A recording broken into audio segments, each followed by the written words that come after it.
एक व्यक्ति गांव में रहने वाला था और बहुत वैसे गांव में बिना पढ़ा लिखा पुराने जमाने की बात मेला देखने गया वो। मेला गांव से थोड़ी दूर पर लगता था, 4-5 किलोमीटर पैदल चल के गया। अब मेले में उसने तरह तरह की चीजें देखी, मेला पहली बार देखा था, बड़ा खुश हो रहा था। गांव का रहने वाला आदमी इतनी देर में घूमते हुए गया तो एक जगह उसने एक शीशा देखा, दर्पण, ऐसा आदमकद शीशा जो उसने देखा तो शीशे में उसने स्वयं को देखा। अब वो ये नहीं समझ पावे कि हम ही हैं। और शीशे में जैसे ही इसने देखा तो ये मुस्कुराया और हाथ जोड़ के बोला, भैया राम राम।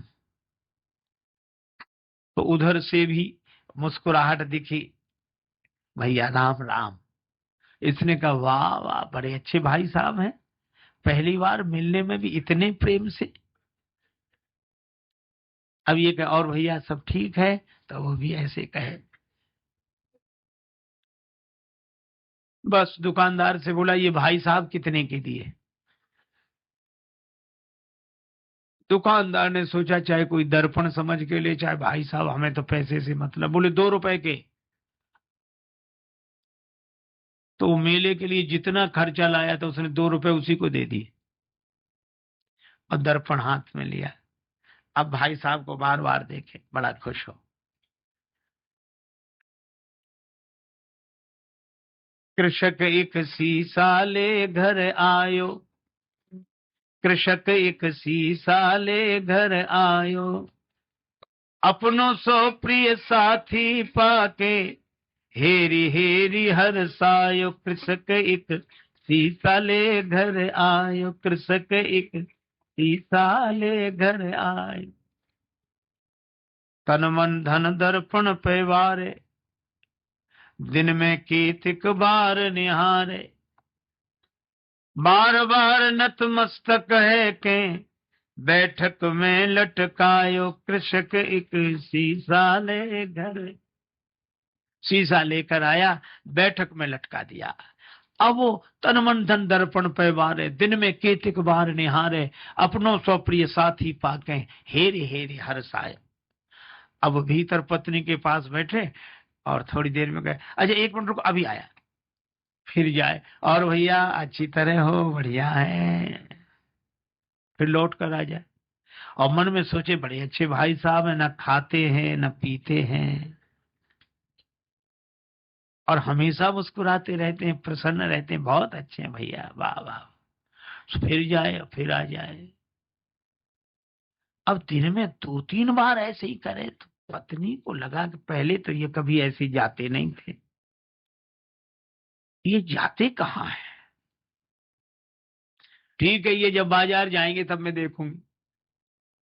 वो गए कहीं बाहर घूमने, पत्नी गई देखने कि देखूं तो क्या ये बैठक में क्या है जो बार बार। अब पत्नी गई तो वहां तो शीशा था और शीशे में जो पत्नी ने देखा तो उसे अपनी शकल दिखी। पत्नी बड़ी नाराज, अब मैं समझ गई, इसी की वजह से आता है। अब इसने मुक्का ताना, दांत कट गए, तू तू, तो उधर से भी मुक्का ताना, दांत कट गए। बस संभ्रम चली आई घरवारी, सन्मुख सुंदर नारी निहारी, आय गई है सौत हमारी, क्रोध हृदय में छायो। कृषक एक सीसा ले घर आए। अब उसको बड़ा क्रोध हमारी सौत को ले आया है, इसी की वजह से आता है। और बस भाग पड़ी, बस मैं न रहूंगी, विष हो या डूब मरूंगी। विष खा लूंगी, मर जाऊंगी, कुएं में गिर जाऊंगी, बस रहूंगी नहीं, मैं तो अभी जाती हूँ चाहे जो कुछ हो जाए। और रोना शुरू किया तो धाई सास बहू रानी ने, कैसो रुदन मचायो। कृषक एक सीसा ले घर आए। उसकी सास दौड़ी, क्या हुआ बेटी, क्यों रो रही है, बहू क्यों रो रही है। बहू बोली, अपने बेटे की करतूत देखो, बैठक में किसको लाकर बिठाया है। और मैं तो रहूंगी नहीं, चली जाऊंगी। और सास बोली नहीं मैं देखती हूँ मैं देखती हूँ। अब सास गई और सास ने बैठक में जाके जो दर्पण देखा तो उसे बुढ़िया दिखाई पड़ी। दिखेगी तो सास क्या बोली, अच्छा आप हो भाई, राम राम। वो भी राम राम। क्षमा करना बहू समझ नहीं पाई। फिर बहू को डांट कर बोली, क्या कह रही है तू? बुढ़िया है, वृद्धा माता, हमारी उम्र की है, सेवा के लिए लाया होगा। आई चली सास तत्क्षण में वृद्धा दीख पड़ी दर्पण में। बहू से बोली, अरी बावरी या बुढ़िया पर मेरो लाल लुभायो। कृषक एक शीशा ले घर आए। अब बहू कहे कि नहीं नहीं तरुणी है, और वृद्धा कहे कि वृद्धा है। अच्छा दर्पण ऐसा जो सामने आ जाए उसी को दिखा दे। बहू सामने जाए तरुणी, देखो ये बैठी और सास कहे हट मैं देखती हूँ, वो देखे सो वृद्धा दिखे। अब सास बहू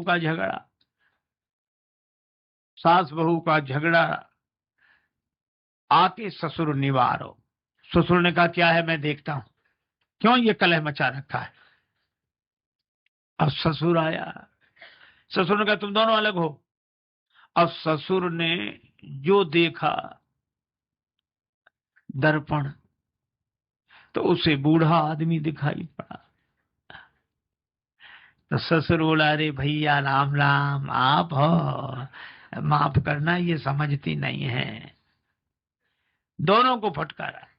दाढ़ी वालों पुरुष देख के दोनों को फटकारो। ससुर बोला ससुर, अरी मूर्खाओ, धर के मानो देह लजाओ, मर न गई तुम नारी पुरुष को भेद समझ ना पायो।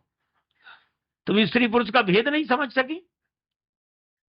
सास कहे नहीं है तो वृद्धा बुढ़िया है। ससुर कहे कि नहीं बूढ़े भाई साहब बैठे, और बहू कहे कि नहीं तरुणी है।